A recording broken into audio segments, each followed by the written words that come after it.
CUET में score अच्छा नहीं आया, नीट का भी स्कोर लो आया है और एनएफएसयू में भी एडमिशन नहीं हुआ, तो आखिर अब हमारे पास क्या ऑप्शंस बचा है? क्या हमें फिर से एक साल वेस्ट करना पड़ेगा, फिर से हमें प्रिपरेशन करनी पड़ेगी, या फिर हमारे पास में कोई और ऑप्शंस भी अवेलेबल है?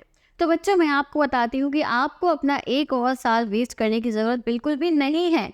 आपके पास में बायो लेने के बाद बहुत सारे ऑप्शंस अवेलेबल होते हैं। ऐसा नहीं है कि आपने नीट की प्रिपरेशन करी और आप जो है सिलेक्ट नहीं हुए, आपको अच्छा कॉलेज अलॉट नहीं हुआ है, एमबीबीएस आप नहीं कर पा रहे हो, तो आपके पास में ऑप्शंस बंद हो गए। ऐसा बिल्कुल भी नहीं है। अगर आपका सीयूईटी में नहीं हुआ है, लो स्कोर आ रहा है, आपको गवर्नमेंट कॉलेज नहीं मिल रहा है, तो आपके पास में अभी भी ऑप्शंस अवेलेबल हैं। एनएफएटी में एडमिशन नहीं हुआ है तो भी आपके पास में ऑप्शंस अवेलेबल हैं। तो ये वीडियो उन स्टूडेंट्स के लिए है जो परेशान हो रहे हैं कि मैम हमारा स्कोर जो है इन एंट्रेंस एग्जाम्स में अच्छा नहीं आया है, तो अब हम क्या करें? इसका आंसर मैं इस वीडियो में देने वाली हूँ। तो सबसे पहले हम बात करेंगे उन स्टूडेंट्स की जो नीट में अपीयर हुए थे और नीट को उनका स्कोर लो आया है और वो परेशान है। तो मेरी बात ध्यान से सुनना।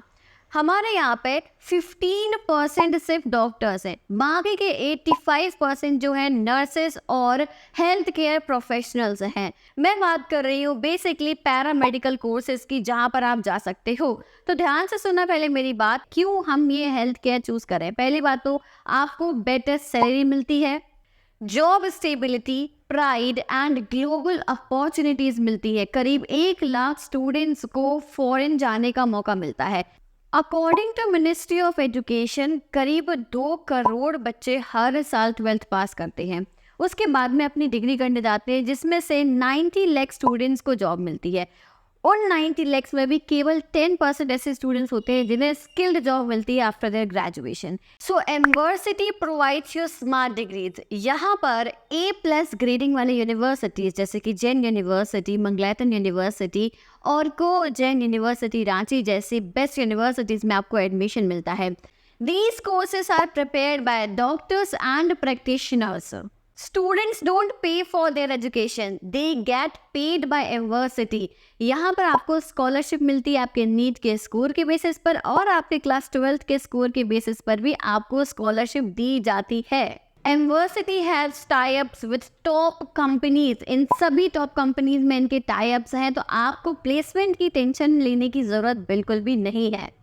यहाँ पर आपको बहुत सारे डिफरेंट प्रोग्राम्स देखने को मिल जाएंगे जो ये यूनिवर्सिटी आपको ऑफर करती है। These are the programmes mentioned here. इन सभी प्रोग्राम्स में आप जो है यहाँ पर एडमिशन ले सकते हो। तो अगर आपका नीट का स्कोर अच्छा नहीं है, so you can go towards paramedical courses, जिसमें आपको मिल जाता है BSc in anaesthesia and operation theatre, BSc in medical laboratory technician, BSc in Emergency and Trauma Care Technology, BSc in Dialysis Technology, BSc in Health Psychology, BSc in Respiratory Therapy, BSc in Dental Technology। तो ये सभी courses आपको, कुछ courses 3 years के हैं, कुछ 4 years के programmes हैं, तो आप इन सभी में एडमिशन ले सकते हो।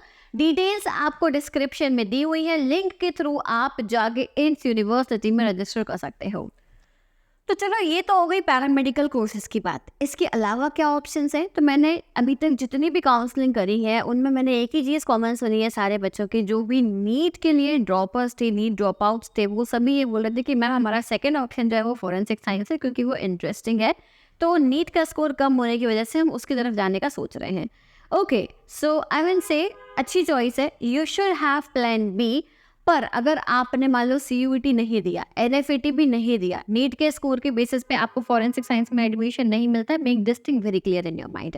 अब सीयूईटी वाले बच्चे जिनका स्कोर अच्छा नहीं आया है, जो टारगेट कर रहे थे कि हमको फॉरेंसिक साइंस में एडमिशन मिल जाएगा बट नहीं मिल रहा है, तो ऐसे सारे बच्चे एनएफएटी, सीयूईटी और नीट जिनका स्कोर लो है और उन्हें इन कॉलेजेस में, इन यूनिवर्सिटीज़ में एडमिशन नहीं मिल रहा है, उन सब के लिए मैं अब ऑप्शन बताती हूँ।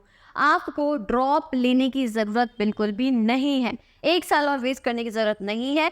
किसी भी यूनिवर्सिटी में आप एडमिशन ले सकते हो, प्राइवेट, सेमी गवर्नमेंट और कुछ गवर्नमेंट यूनिवर्सिटीज़ के भी अभी एडमिशन्स ओपन है, जैसे कि झारखंड रक्षा शक्ति यूनिवर्सिटी का एडमिशन ओपन है, लखनऊ यूनिवर्सिटी का भी एग्ज़ाम होना है, उसका भी एडमिशन ओपन है। होलकर साइंस कॉलेज में भी एक बार ट्राई कर सकते हो। बुंदेलखंड यूनिवर्सिटी अपना खुद के एंट्रेंस एग्ज़ाम के बेसिस पे लेती है। ओस्मानिया यूनिवर्सिटी भी अपना एंट्रेंस एग्ज़ाम कंडक्ट कराती है। तो ये सभी गवर्नमेंट यूनिवर्सिटीज़ हैं जो अपना खुद का एग्ज़ाम कंडक्ट करा के एडमिशन लेते हैं। तो इनकी वेबसाइट जाके विजिट करो, अगर फॉर्म्स ओपन है तो अप्लाई कर लो। Is that clear? ठीक है। अब इसके अलावा अगर हमें इनमें भी एडमिशन नहीं मिलता है तो हम क्या करें? तो मैं सजेस्ट करूँगी कि आप प्राइवेट यूनिवर्सिटीज़ में भी एडमिशन ले सकते हो, लेकिन कुछ चीज़ों का आपको ध्यान रखना है, बहुत ज़्यादा इम्पॉर्टेंट है। पहली चीज़ आपको ये ध्यान रखनी है कि आप बीएससी या एमएससी कर रहे हो, फॉर एग्जांपल आप बीएससी फॉरेंसिक साइंस में एडमिशन ले रहे हो, तो आपको अपने सब्जेक्ट कॉम्बिनेशंस 2 रखने इंपॉर्टेंट हैं, यानी कि फिजिक्स, केमिस्ट्री, जूलॉजी, बॉटनी, इन 4 में से कोई भी 2 आप सब्जेक्ट ज़रूर रखना। I will suggest chemistry common रखो, उसके साथ में आपको इन तीनों में से जो भी सब्जेक्ट चूज़ करना है वो आप चूज़ कर लो। Is that clear? पहली, और ये बहुत इंपॉर्टेंट चीज़ है। दूसरी इंपॉर्टेंट चीज़ ये है कि आप किसी भी प्राइवेट यूनिवर्सिटी में एडमिशन लेने से पहले उस यूनिवर्सिटी को जाके एक बार प्रॉपर्ली विजिट करो। अगर आपको ठीक लग रही है तो फिर आप एडमिशन ले लो। Is that clear? This is very important. तो बहुत सारे ऐसी प्राइवेट यूनिवर्सिटीज़ हैं, मैं आपको टॉप यूनिवर्सिटीज़ की लिस्ट यहाँ पे लगा दे रही हूँ जो टॉप में आती है, तो इन यूनिवर्सिटीज़ में जाके आप ट्राई कर सकते हो। Okay, now let's talk about the drawbacks of private university. Private university के ड्रॉबैक्स क्या हैं? देखो, हर चीज़ के प्रोज एंड कॉन्स होते हैं, तो इसका जो ड्रॉबैक्स है वो ये है कि इनकी फ़ीस बहुत हाई होती है। तो अगर आप अफोर्ड नहीं कर पा रहे हो तो फिर आप ड्रॉप लेने का सोच सकते हो और नेक्स्ट ईयर के लिए प्रिपेयर कर सकते हो। पर अगर आप अफोर्ड कर पा रहे हो तो फिर 1 साल वेस्ट मत करो, एडमिशन ले लो, सिंपल, ठीक है। और अगर मास्टर्स वाले बच्चे हो, एमएससी फॉरेंसिक साइंस में हो, तो फिर आपको कोई फ़र्क नहीं पड़ता, चाहे आप गवर्नमेंट में जाओ चाहे आप प्राइवेट में जाओ, कोई ज़्यादा फ़र्क नहीं पड़ता है। लेकिन प्राइवेट में भी अच्छी यूनिवर्सिटी में जाना, बस मेरा यही सजेशन है। Is that clear?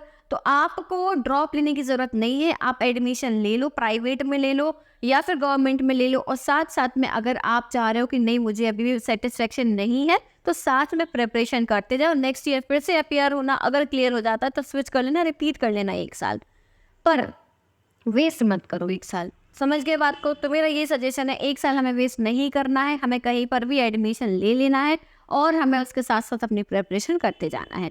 और अगर अच्छा कॉलेज मिल जाए तो फिर क्या है, फिर तो हमें नेक्स्ट ईयर अपीयर होने की ज़रूरत भी नहीं है। Is that clear? So that is it. यही मेरा सजेशन था स्टूडेंट्स को जो परेशान हो रहे थे उन सभी के लिए। बाकी अदर कोर्सेज भी आपके पास में काफ़ी सारे अवेलेबल है, उनके ऑप्शंस भी मैं बता दूंगी। अगर आप लोग चाहते हो तो मुझे कमेंट सेक्शन में ज़रूर बताना कि मैम फॉरेंसिक साइंस के अलावा और जो पैरामेडिकल कोर्सेज आपने बताए इनके अलावा हमारे पास में क्या कोर्सेज अवेलेबल हैं जो हम कर सकते हैं, तो मैं एक सेपरेट वीडियो बना के आप सभी को बताऊंगी। Is that clear everyone? और मेरी CUET PG 2025 की क्लासेस भी स्टार्ट हो रही है 1 अगस्त से। यहाँ पे नीचे आपको उसका भी लिंक मिल जाएगा, तो रजिस्टर करना मत भूलना। So that is it for today. Thank you so much for watching this video. I'll see you soon in the next video. Till then, take care. Bye bye.